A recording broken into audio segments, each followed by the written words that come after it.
கணவன் மனைவிக்கு இடையில் சந்தேகம் வந்துச்சுன்னா சண்டை வரும். அந்த சண்டை அடிக்கடி வந்துக்கிட்டே இருந்துச்சுன்னா அடிதடியில் முடியும். இன்னும் கண்டினியூஸாக வந்துக்கிட்டே இருந்து சந்தேகம் முத்தி போச்சுன்னா அந்த மனைவி கோச்சிக்கிட்டு அவங்க அம்மா அப்பா வீட்டுக்கு போயிடுவாங்க. 2 பேரும் வாழவே முடியாதுன்னா சந்தேகம் அந்த மாதிரி வந்துச்சுன்னா 2 பேருக்கும் டைவர்ஸ் ஆகிடும்.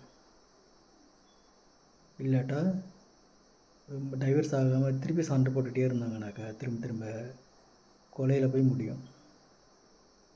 இப்போ கள்ளக்குறிச்சி பள்ளி மாணவி இறந்ததை தற்கொலைன்னு சொல்கிறாங்க. சந்தேகம் வரணும் மக்களுக்கு. ஆமாம், தற்கொலைன்னு சந்தேகம் வரணும், வரமாட்டேங்குது.